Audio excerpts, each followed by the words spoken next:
Asthma Obaidullah ভাইয়ের মৃত্যুর পরে আমি একটা কবিতা, একটা গান খুব বেশি করে শুনতাম।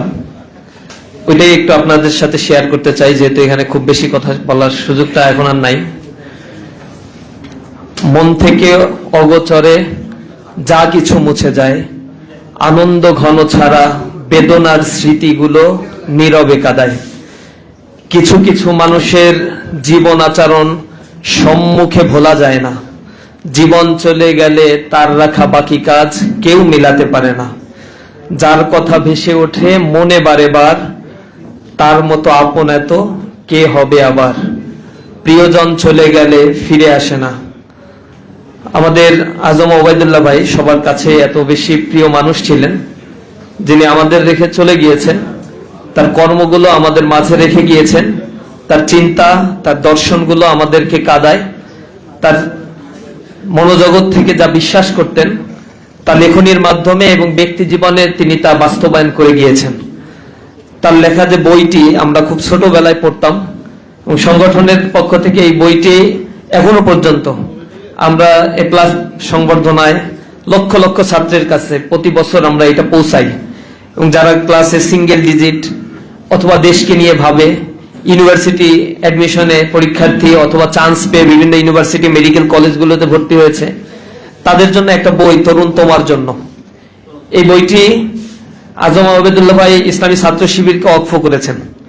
এই বইটি আমরা প্রতি বছর লক্ষ লক্ষ কপি ছাপানোই এবং ছাপিয়ে এগুলো সাধারণ শিক্ষার্থী, মেধাবী শিক্ষার্থীদের মাঝে বিতরণ করি। আমি যখন খুব ছোটবেলায় এই বইটি পেয়েছিলাম, তখন বইটি পড়ার পরে লেখকের ব্যাপারে খুব ফ্যাসিনেশন জন্ম নিয়েছিল।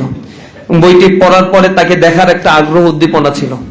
আমাদের খুলনাতে একটা প্রোগ্রাম তিনি করেছিলেন, সেই প্রোগ্রামে শুনেছিলাম আজম ওবায়দুল্লাহ ভাই আসবে। আমি তখন শিবিরের সাথে ওইভাবে ওতপ্রোতভাবে জড়িত না।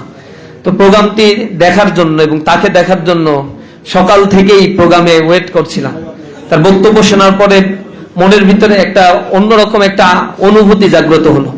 তিনি যে কথাগুলো বলতেন, কিছু মানুষের কথা আছে, আল্লাহ রাসূল বলেছেন ইন্না মিনাল বায়ানি লাসিহরুন, কিছু কিছু বক্তব্যের মধ্যে জাদুর প্রভাব আছে। আর সে জাদুর প্রভাব হচ্ছে যখন মানুষ যা বলে এবং সেটা যখন তিনি নিজেও করেন।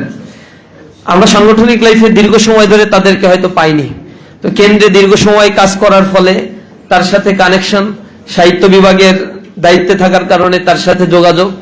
এই যোগাযোগের আমি যখন তাকে ফোন দিতাম, তার সাহিত্য সংস্কৃতি বিভাগের দায়িত্ব, জামাতের কেন্দ্রের গবেষণা বিভাগের দায়িত্ব, আবার চিটাগাংয়ের নাইবে আমির, আবার বিভিন্ন ফোরামগুলো, সাংস্কৃতিক সামাজিক সংগঠনগুলো নার্সিং করছেন।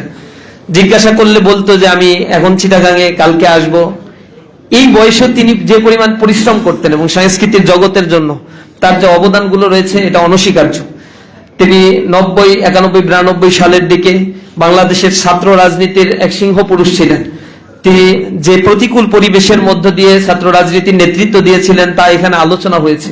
সব মিলিয়ে একজন সংগঠক, একজন পতিতাদশা লেখক, একজন জ্ঞানী বুদ্ধিজীবী মানুষ, এই হিসেবেই আমরা আজম ওবায়দুল্লাহ ভাইকে চিনতাম। এবং তিনি যা লিখে গিয়েছেন, রাসূল করিম সাল্লাল্লাহু আলাইহি ওয়াসাল্লাম বলেছেন, যখন কোনো মানুষ মৃত্যুবরণ করে তার সব আমলের দরজাগুলো আল্লাহ রাব্বুল আলামিন বন্ধ করে দেন, ইল্লা সালাসা, 3টা দরজা আল্লাহ রাব্বুল আলামিন খুলে দেন। তার ভিতরে একটা হচ্ছে ওয়ালাদুন সালেহ, নেক সন্তান যদি তিনি রেখে যান, সেই সন্তান যদি তার বাবার জন্য দোয়া করে, আল্লাহ রাব্বুল আলামিন সদকায়ে জারিয়া হিসেবে তা কবুল করে নেন। দ্বিতীয় বিষয়ে রাসূল করিম সাল্লাল্লাহু আলাইহি ওয়াসাল্লাম বলেছেন সদকায়ে জারিয়া, যে সৎকার কাজগুলো সে করে গেলে আজীবন সেখান থেকে মানুষ উপকার পেতে থাকে। আর তৃতীয় একটা কথা রাসূল বলেছেন আল ইলমু ইয়ানতাফিউ বিহি, ওই জ্ঞান যার মাধ্যমে মানুষ উপকার পেতে থাকে। আমরা মনে করি তিনি যে লেখনী শক্তি, যে কবিতা, যে গান এখানে পরিবেশন হলো, তা দিয়ে মানুষকে জাগ্রত করেছেন, যুব শ্রেণীকে জাগ্রত করেছেন, উম্মাহের সংকটগুলোকে তিনি আইডেন্টিফাই করেছেন, জাগরণী শক্তি দিয়ে মানুষকে ডেকে গিয়েছেন। এই মানুষ মৃত্যুবরণ করার পরে আমরা বুঝতে পারছি কত কত জায়গায় তার প্যাট্রোনাইজেশন ছিল, কত কত জায়গায় মানুষকে নিয়ে তিনি নার্সিং করেছেন। ইসলামী আন্দোলনেরও একজন অভিভাবক ছিলেন, ইসলামী ছাত্র সংগঠনের জ্ঞান গবেষণার দিক থেকে তিনি সবসময় আমাদেরকে উৎসাহ দিতেন। সাহিত্য জগতের এই বিষয়গুলো যখন কথা বলতেন, তিনি বলতেন যে ইসলামী আন্দোলন বা বিপ্লব করতে গেলে সাংস্কৃতিক বিপ্লব দরকার। সাংস্কৃতিক বিপ্লব না হলে কখনোই ইসলামী বিপ্লব ফলপ্রসূ হয় না এবং তা কোনো যুগেই কোনো স্থানেই টিকে থাকে নাই। সুতরাং সাংস্কৃতিক জায়গাগুলোতে কাঠামোগতভাবে শক্তিশালী করা ব্যতীত একটা সমাজের একটা বিপ্লবকে টিকিয়ে রাখা অসম্ভব ব্যাপার। তিনি যে কথাগুলো বলেছেন আমরা যেন তার পরবর্তী প্রজন্ম হিসেবে আমরা সেটা যেন ধারণ করতে পারি। আল্লাহ রাব্বুল আলামিন আমাদেরকে সেই তৌফিক দান করুন। আজমা ওবায়দুল্লাহ ভাইয়ের শোক সন্তপ্ত পরিবারের জন্য আমরা দোয়া করি, তার সন্তানদের জন্য, তার পরিবার বর্গের জন্য আল্লাহর কাছে উত্তম জাযা কামনা করি। আল্লাহ রাব্বুল আলামিন যেন তাদেরকে ধৈর্য ধারণ করার তৌফিক দান করেন। পরিবারের সদস্য যারা অসুস্থ অবস্থায় আছে তাদের জন্য শেফায়ে আজিলা, শেফায়ে কুল্লি আল্লাহ রাব্বুল আলামিনের কাছে কামনা করে আমার কথা শেষ করছি। আসসালামু আলাইকুম ওয়া রাহমাতুল্লাহি ওয়া বারাকাতুহু।